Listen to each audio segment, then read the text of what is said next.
Ash, really good to see you. Tell me, this is part of the Aftermath series. We're covering different sectors and working on what life is going to be like after COVID-19. Property, how are you thinking about the sector long term, and any insights you can give us on the sub-segments? Yeah, thanks, Kim, and nice to see you again. From a property perspective, in the longer term, in a post-COVID world, we're thinking about where the lasting damage is and what structural change we observe. And perhaps to give an overriding thought on where we are at, we think it's an acceleration of trends that we saw pre-COVID. We've jumped forward into the future, perhaps 4 or 5 years. And we think what that means is that property and real estate, it's become a game of chess. It's all about strategy now. It's less about monopoly.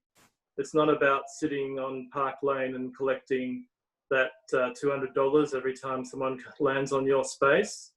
So we're thinking about property in far more reaching terms from a strategy perspective. That sounds fascinating, the concept of chess and property. Being an equity guy, that's amazing. Tell me a little bit more. What does this mean in terms of trends for a couple of subsectors, say offices, for example? Yeah, so a couple of words spring to mind. So convenience and affordability, and that's been facilitated by technology in particular. For a subsector like commercial or office, we're thinking a core and region, core and convenience approach is what happens. So perhaps less premium CBD, more local usage, and that's quite different to the hub and spoke that we saw in the 90s, where perhaps the collaboration piece of office didn't really work. You had the poor cousins in the suburban office, and it was expensive. We think this time the model's slightly nuanced to be more local and less premium is sort of where the demand's most affected. So what happens to all those CBD offices? Well, we do think CBDs have a role to play. We've seen perhaps virus, pandemics globally before. If we go through history, we didn't have the technology to facilitate change like we do now. So we do think CBDs have a role for collaboration, and that's a really important piece to build culture in an organization. So the space that people use and gravitate towards in a post-COVID world still has a role to play, but we think you won't be able to command the premium rents that you collected in the past just because you had Park Lane property. Understood. And then I guess I'm curious about shopping malls and consumer, angles to this. Yeah. What are you thinking? Well, we get that question a lot.